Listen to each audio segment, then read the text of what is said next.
Hey everybody, it is day 3 of the Supernatural Weight Loss Challenge. I hope everybody has been doing well. Today is Sunday. It's a beautiful day outside. I hope you're resting. I hope you're just meditating. I hope you're just reflecting and being at peace. I hope your day is just as bright as the sunshine outside is.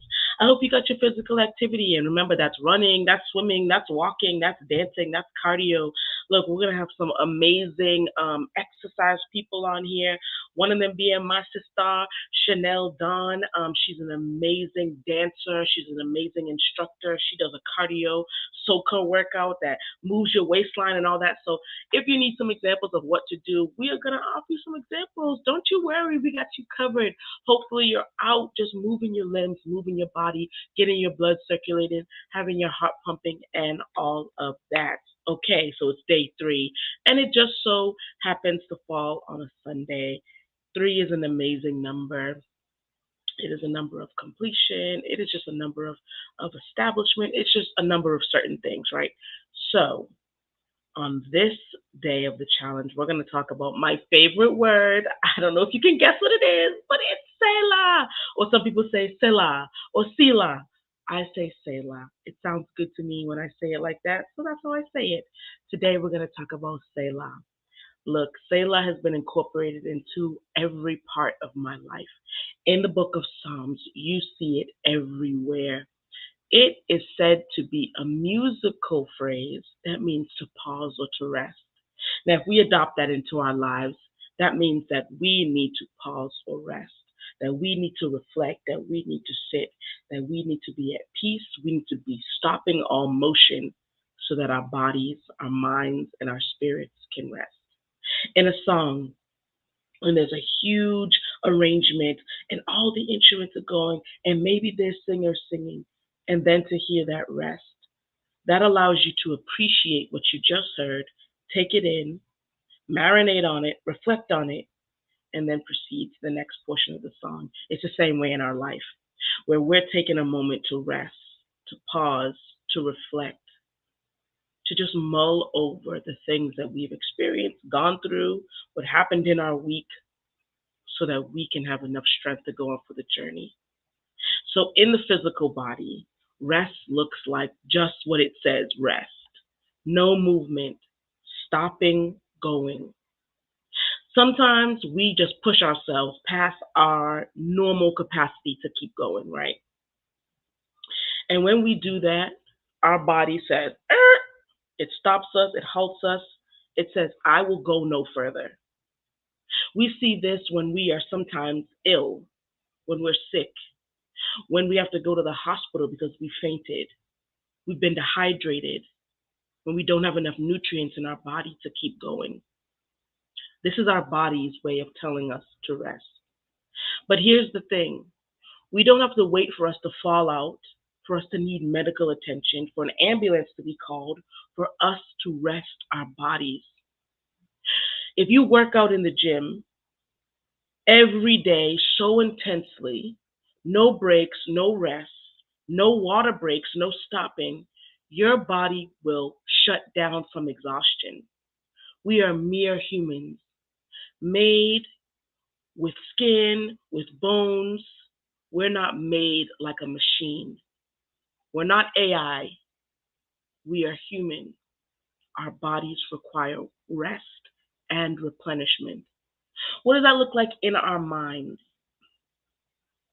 It means that we cut off everything and we stop thinking about everything over and over and over again. We go on a rest retreat.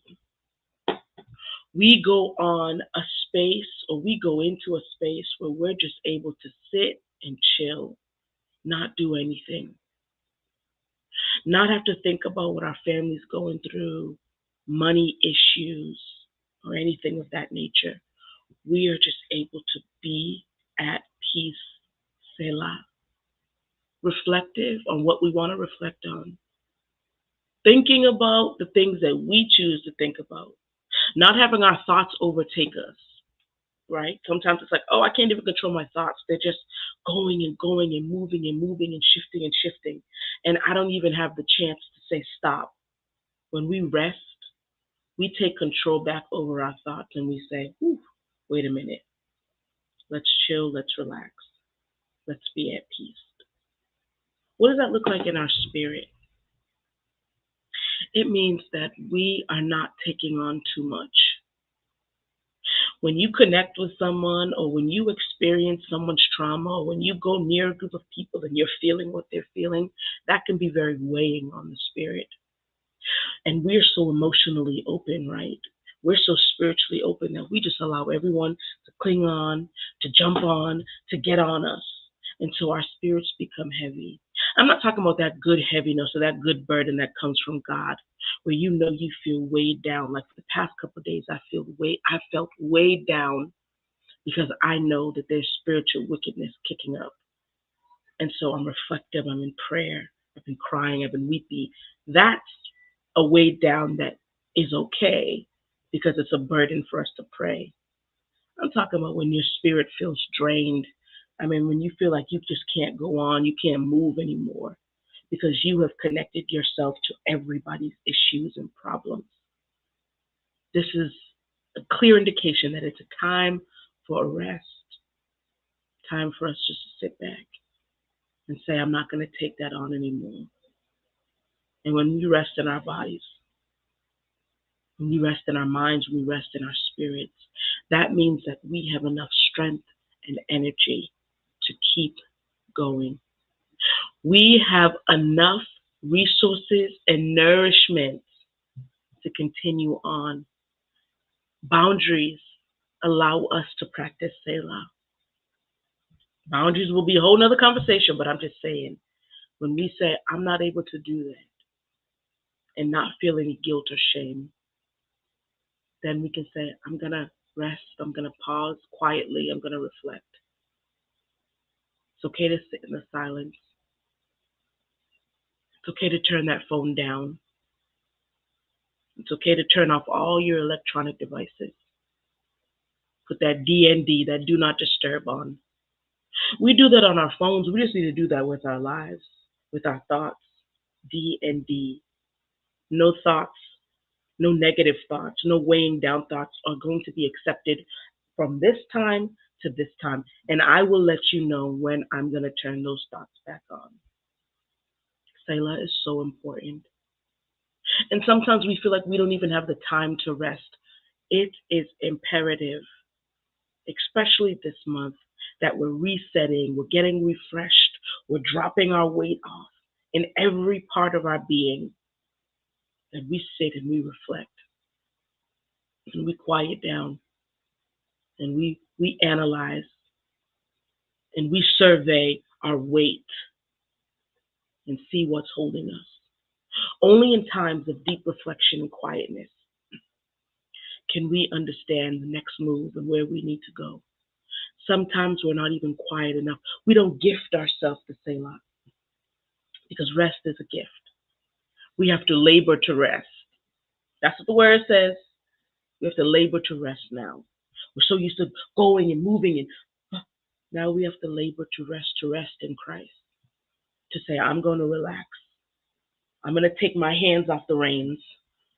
I'm going to be okay with not being in control. And I'm just going to sit back and I'm going to rest. And I'm not going to worry about things. I will be anxious for nothing.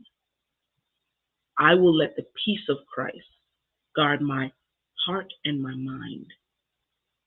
My mind and my heart. That peace will be a cage, and it will allow us to rest. It will allow us to sit back. It will allow us just to be calm and quiet and not have to respond to all the negative influence or energy that we feel from other people. We don't have to engage in every argument. We protect our Selah. We protect our quiet time of reflection. And that if we notice someone's trying to argue or bait us into a disagreement, that we're aware and we're reflective on if we want to get in. That no one can say an inflammatory statement. No one can pull us in or pull our puppet strings and make us react or respond in a way that we don't want to. We don't have to do that anymore. Take a few moments to think of where you need to Selah in your being. Do you need to rest in your physical body? Do you need to rest in your mind? Do you need to rest in your spirit? Where is there unrest? That's the best way to see where you need rest. Use the rest of this day to find out where you need to Selah, where you need to sit, where you need to be reflective. And only when we rest can we see where we need it the most. Only when we give ourselves permission to slow down do we understand why we needed to do it. And when our Selah is done, we'll find ourselves with more energy to do what God told us to do. Some of us can't accomplish the will of God because we don't have enough energy. We're low, we're depleted in our mind, in our body, in our soul, in our spirit. We're depleted across the board.